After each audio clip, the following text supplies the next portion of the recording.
పూర్వం హిరణ్యాక్షుడనే రాక్షసుని బారి నుండి భూమిని రక్షించడానికి వరాహస్వామి ఎలా అయితే అవతారం పొంది భూమిని రక్షించాడో అలాగే రాక్షసుల బారి నుండి భూమిని రక్షించడానికి అవతరించిన తల్లి వారాహిదేవి. ఈ అమ్మవారి రూపం నల్లని కాంతితో వరాహ ముఖంతో శంఖం చక్రం నాగలి గుణపం అభయ వరదాలతో భక్తులకు దర్శనమిస్తుంది.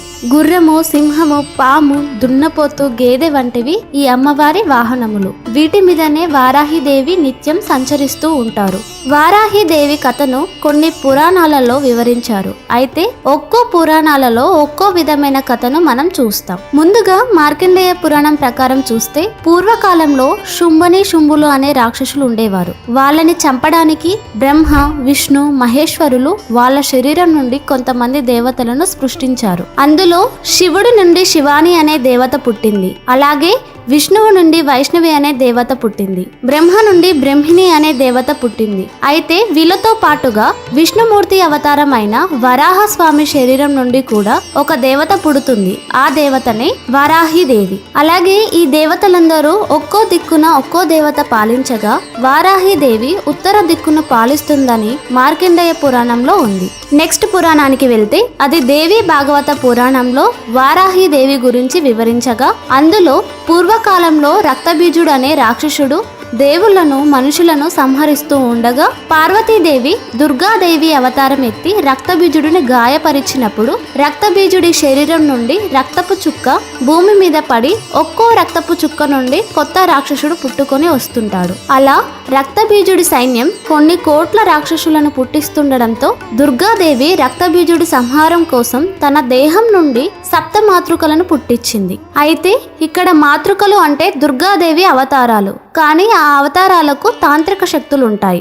దుర్గాదేవి అవతారాలు బ్రహ్మ మహేశ్వరి కౌమారి వైష్ణవి వారాహి ఇంద్రాణి అలాగే చాముండి అనే 7 అవతారాలను సృష్టించింది. అయితే ఇక్కడ వారాహిదేవి రక్తబీజుడిని సంహరించేందుకు ఉగ్ర రూపం ధరించి శత్రువుల శవాలపై కూర్చొని అమ్మవారి దంతాలతో శత్రు వినాశనం చేసిందని, ఆ తరువాత రక్తబీజుడు దుర్గాదేవిని ద్వంద్వ యుద్ధానికి పిలవగా వారాహిదేవితో పాటు మిగిలిన 6 దేవతలు దుర్గాదేవి దేహంలోకి వెళ్లిపోయి రక్తబీజుడిని సంహరించినట్టు దేవి భాగవత పురాణంలో వివరించారు. నెక్స్ట్ వరాహ పురాణంలో వారాహిదేవి అసూయ అనే వికారానికి ఆది దేవతగా వివరించారు. మత్స్య పురాణంలో వారాహి అమ్మవారు అంధకాసురుడనే రాక్షసుడిని సంహరించడానికి పుట్టిందని, ఈ రాక్షసుడు కూడా రక్తబీజుడు లాగానే ప్రతి రక్తపు చుక్క నుండి రాక్షసుడు పుట్టుకొస్తాడు అని, ఈ రాక్షసుడిని వధించడానికి శివుడు వారాహిదేవిని సృష్టించినట్టు మత్స్య పురాణంలో ఉంది. చివరగా వామన పురాణం ప్రకారం దుర్గాదేవి పుట్టించిన సప్తమాతృకలు చండికా అవతారం నుండి పుట్టినట్టు, అలాగే చండికా అమ్మవారి వీపు భాగం నుండి వారాహిదేవి పుట్టినట్టు వామన పురాణంలో వ్రాయబడింది. పురాణాలే కాకుండా లలితాదేవి స్తోత్రంలో వారాహి అమ్మవారి మహిమ గురించి వివరించగా అందులో లలితాదేవికి సైన్యాధిపతిగా వారాహిదేవిని కొలుస్తారు అని, ఈ స్తోత్రంలో వారాహిదేవి భక్తులకు అండగా ఉండేందుకు ఒక గొప్ప యోధురాలుగా నిలుస్తుందని తెలిపారు. ఇక వారాహిదేవి మరొక రూపమే లక్ష్మీ అమ్మవారు. కొందరు భక్తులు వారాహిదేవిని లక్ష్మీదేవిగా కొలుస్తారు, కానీ మానవ రూపంలో పూజిస్తారు. ప్రతి మనిషిలోనూ వారాహి శక్తి నాభి ప్రాంతంలో ఉంటుందని, మణిపూర స్వాదిష్టాన మూలాధార అనే చక్రాలను ప్రభావితం చేస్తాయని శాస్త్రాలు చెబుతున్నాయి. ఈ అమ్మవారి ముఖ్య దేవతగా పూజలు అందుకుంటున్న కొన్ని దేవాలయాలు సైతం రాత్రి వేళలో తెల్లవారుజామునో మాత్రమే దర్శనం ఉంటుంది. ఎందుకంటే మిగిలిన సమయాలలో వారాహిదేవి గ్రామం చుట్టూ తిరిగి ఊరిని రక్షిస్తూ ఉంటుందని అక్కడి ప్రజల నమ్మకం. తెల్లవారుజామున రాత్రి వేళలో వారాహిదేవిని ఆరాధిస్తే జీవితంలో ఎదురయ్యే అడ్డంకులన్నీ వాటంతటా అవే తొలగిపోతాయని, శత్రు భయాలు ఉండవని, అపార జ్ఞానం పొందవచ్చు అని, మనిషిలోని కుండలి శక్తి జాగృతమవుతుందని చెప్తారు. వారాహి అమ్మవారి పేరు మీద ఉన్న మూల మంత్రాలను అష్టోత్తరాలను పఠిస్తే సకల విజయాలు కలుగుతాయి అని భక్తుల నమ్మకం. వారాహి అమ్మవారి ప్రసిద్ధి ఆలయాలు వారణాసి, చౌరాసి, మైలాపూర్లో ఉన్నాయి. వారాహిదేవి గురించి అన్నిటికంటే ముఖ్యంగా బ్రహ్మాండ పురాణంలోని లలితోపాఖ్యానంలో కనిపిస్తుంది. బండాసురుడిని వధించేందుకు దేవతలందరూ కలిసి ఒక మహాయజ్ఞాన్ని నిర్వహించగా ఆ యజ్ఞం నుండి శ్రీ లలిత మహా త్రిపుర సుందరీ దేవి పుట్టింది.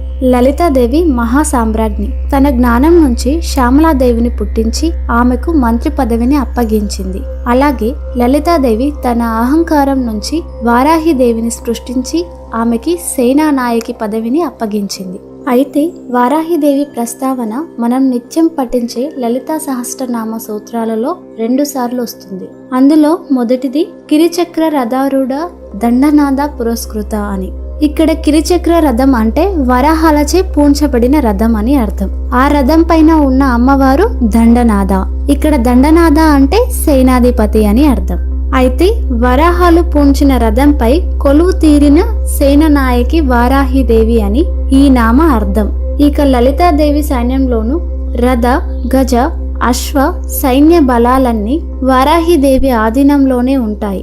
లలితా సహస్రనామంలో వారాహిదేవి గురించి మరో చోట విషంగ ప్రాణహరణ వారాహి వీర్యనందిత అనే నామం వస్తుంది.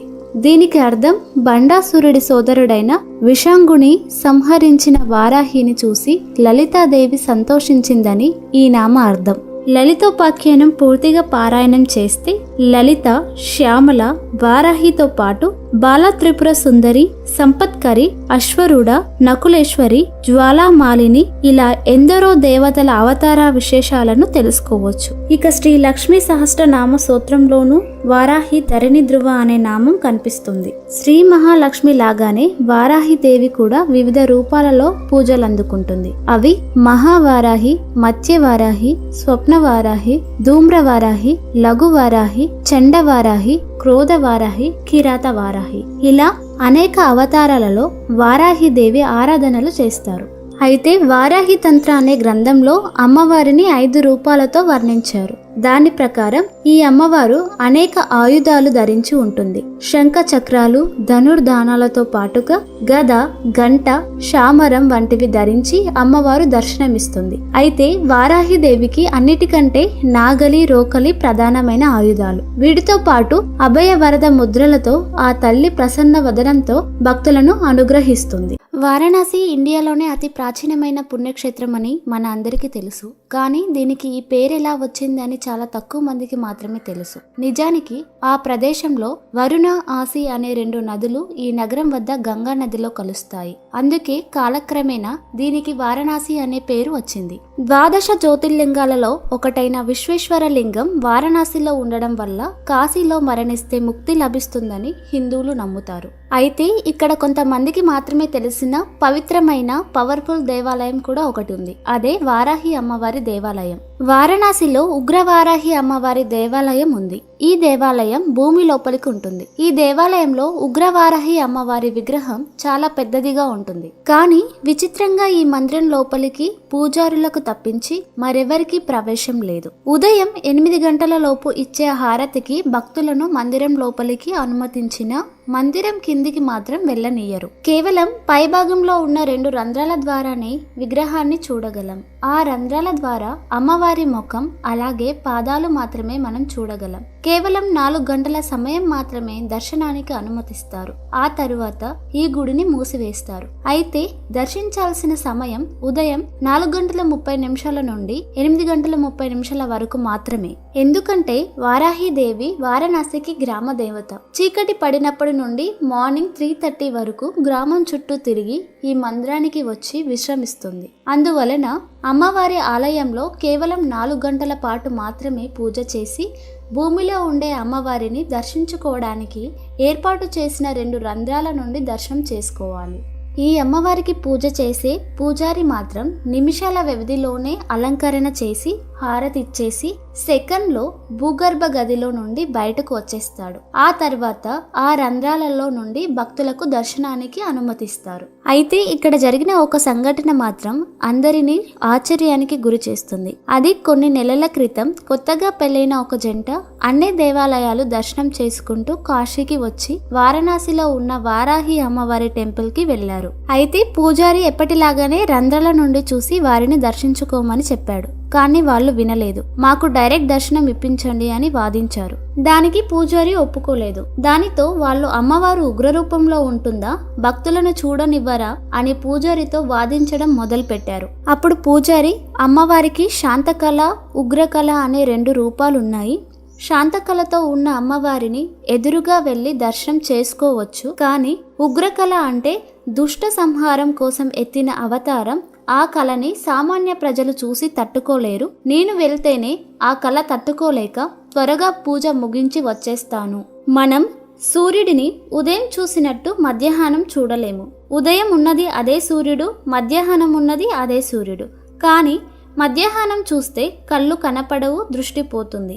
అలాంటిది దుష్ట శిక్షణార్థం ఎత్తిన అవతారాలు చూడాలంటే మన శక్తి సరిపోదు అని, చూడకూడదు అని ఎంతో మంచిగా పూజారి చెప్పినా ఆ నవదంపతులు వినలేదు. వినకుండా మీరు అమ్మవారిని చూడనివ్వకపోతే కోర్టుకు వెళ్లి మీకు వ్యతిరేకంగా ఆర్డర్ తెచ్చుకుంటామని మొండి పట్టుపట్టారు. దీనితో పూజారి వీళ్ళు వినట్లేరు అని అమ్మవారి వద్దకి ఆ కొత్త జంటను తీసుకెళ్లాడు. క్షణాల వ్యవధిలో పూజారి హారతి వెలిగించి ఇచ్చే లోపే వారిద్దరూ కింద పడి మరణించారు. మహాశక్తి కలిగిన వారాహి అమ్మవారు కాశీక్షేత్రంలో కొలువై ఉన్నందున ఆ అమ్మ గ్రామదేవత కారణ వీక్షణాలతో వారాహిలో ఇంతవరకు ఒక్క కరోనా కేసు కూడా నమోదు కాలేదు. ఈ అమ్మవారిని ఎవరైతే నమ్ముకుంటారో వారికి అమ్మ అనుగ్రహంతో పాటు జీవితంలో ఎదురయ్యే అడ్డంకులన్నీ తొలగిపోతాయి. మరొక టెంపుల్ గురించి చూస్తే అది శ్వేతలక్ష్మి వారాహి మాత టెంపుల్. 1999లో వారాహిదేవి దశానంద అనే వ్యక్తికి తన లక్ష్మీ రూపంతోనే అభయహస్తం మరియు కమలంలో శ్వేత వారాహిదేవిగా దర్శనమిచ్చింది. వారాహిదేవి దశానందను ఆశీర్వదించి ఆమె ఆలయాన్ని నిర్మించమని చెప్పింది. అప్పటి నుండి దశానంద మహావారాహి మాతను శ్వేతలక్ష్మి వారాహిగా భావించి ఆ రూపంలోనే అమ్మవారిని ఆరాధిస్తున్నారు. అయితే శ్వేతలక్ష్మి వారాహి అమ్మవారి మొదటి ఆలయం 2013లో వరంగల్ జిల్లాలోని రేగొండలో నిర్మించబడింది. ఇదే కాకుండా వారాహిదేవిని తమిళనాడు, కర్ణాటక, ఒరిస్సా, గుజరాత్, రాజస్థాన్, ఉత్తరప్రదేశ్, అస్సాం రాష్ట్రాలలో ఎంతో భక్తితో పూజిస్తారు. అయితే ఒరిస్సాలో 9వ శతాబ్దానికి చెందిన వారాహి దేవాలయం చౌరాసిలో ఉంది. ఇది కోణార్క్ నుండి సుమారు 14 కిలోమీటర్స్ దూరంలో వారాహిదేవిని మత్స్యవారాహిగా ప్రతిష్ఠించబడి తాంత్రిక ఆచారాలు మరియు పూరి జగన్నాథ్ ఆలయం ద్వారా పూజించబడుతుంది. ఇది నేపాల్లోని బారాహి టెంపుల్తో సంబంధం కలిగి ఉంది. ఇక్కడ నేపాల్లోని వారాహి అమ్మవారిని బారాహిగా పిలుస్తారు. అయితే బారాహి టెంపుల్లో కూడా ఈ అమ్మవారిని మత్స్యవారాహి రూపంగా పూజిస్తారు. ఈ టెంపుల్ పేవా సరస్సు మధ్యలో ఉంది. మన ఇండియాలో ఉత్తరప్రదేశ్లోని కొన్ని ప్రాంతాలలో వారాహి దేవిని పాతాళ భైరవిగా పూజిస్తారు.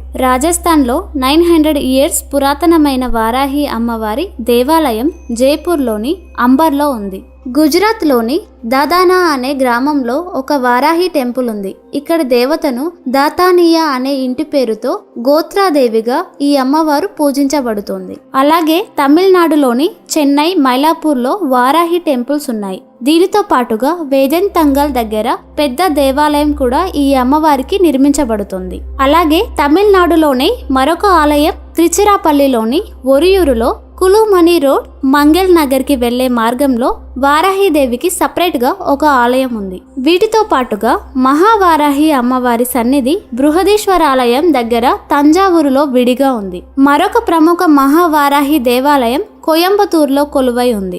అలాగే ఆంధ్రప్రదేశ్లో వారాహిదేవిని పంచమ మాతృకగా పూజిస్తారు. ఇక భువనేశ్వర్లో కూడా ఒక దేవాలయం వారాహి అమ్మవారికి కొలువై ఉంది. ఇవే వారాహి అమ్మవారిని పూజించే దేవాలయాలు. ఈ వీడియో కనుక మీకు నచ్చినట్లయితే లైక్ చేసి నా ఛానల్ని సబ్స్క్రైబ్ చేసుకోండి. అలాగే ఈ వీడియో మీకు ఏమనిపించిందో కామెంట్ చేసి ఈ వీడియోని షేర్ చేయండి. Thanks for watching.